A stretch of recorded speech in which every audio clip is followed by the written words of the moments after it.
په کابل ښار کې د لومړي مکروریانو اوسیدونکي وایي په روان ساړه ژمي کې دوی د کورونو د ګرمولو په برخه کې له ګڼو ستونزو سره لاس او ګریوان دي.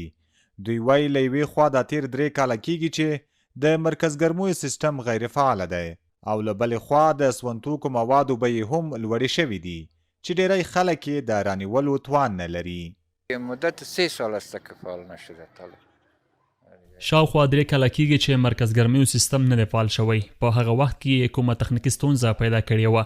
بل خو بیا چې کله د حفظ مراقبت لخوا ټولو بلاکونو ته وویل شول چې تاسې باید له 45 څخه تر 50,000 افغانۍ د دې سیستم لپاره بیل تحویل کړئ او تاسې به له 15 د کو څخه تر 15 د هوت میاشتې پورې به مرکز ګرمۍ فعال وي. په دې د خلکو وس نه رسېده ځکه اقتصادي وضعیت خراب دی، پیسې نشته، بیکاري ده او ډېری خلک له وظیفې لرې شوي دي. نو کله دومره پیسې پیدا کولی شي؟ والا خپل دا مشکلات د کار نسته، بیکاری د ټول بیکار است، کار نسته، لرګي قیمت دی، زغال قیمت دی، نور گاز قیمت دی، چا واسه توانایی نسته چې یو بخاری واخلي یا گاز واخلي یا بل څه وکړي. نو مشکلات زیات دي ځکه چې قیمتي د نظر سکال کار نسته، هر کال به کار وي او خو بد به سکال بیکاری زیات زیاته ده.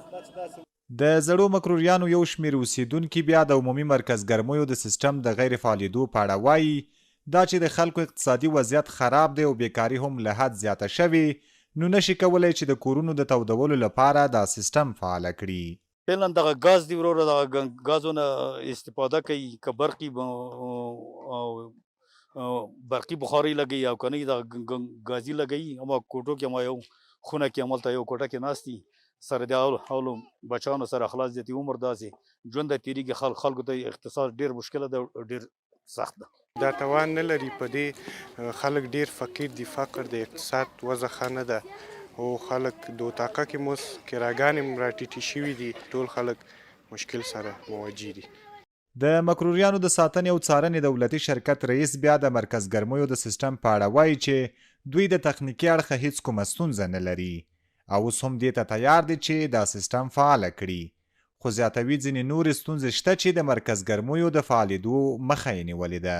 موضوع د مرکز ګرمۍ کې تخنیکي لحاظ باندې موږ بالکل آمادګي لرو د تقریبا 6.5 زره کورونو لپاره، اپارتمانونو لپاره. او چونکې تر دا اوسه لا نه ده چلنده سوې،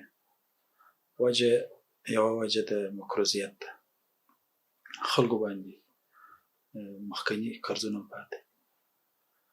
بله وجه د خلکو کې موافقت نشي راتلی دي. هغه کسان چې هغوی غواړي هغوی هم د دې څخه مستفید کېدای نشي.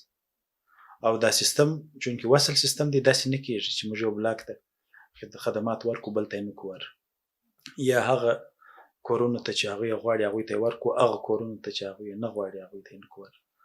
نو ستونزه د نه چلنه کېدو دا ستونزه ده. د لومړي مکروریانو اوسیدونکي د خپلو کورونو تودولو ته په داسې حال کې اندېښمن دي چې په روان بد اقتصادي حالات کې د سونتوکو موادو بیې هم لوړې شوي دي او له بلې خوا د سږني ژمي هوا هم تر نورو ډیره سړه شوې ده. عزت الله احمدزی، CMG کابل.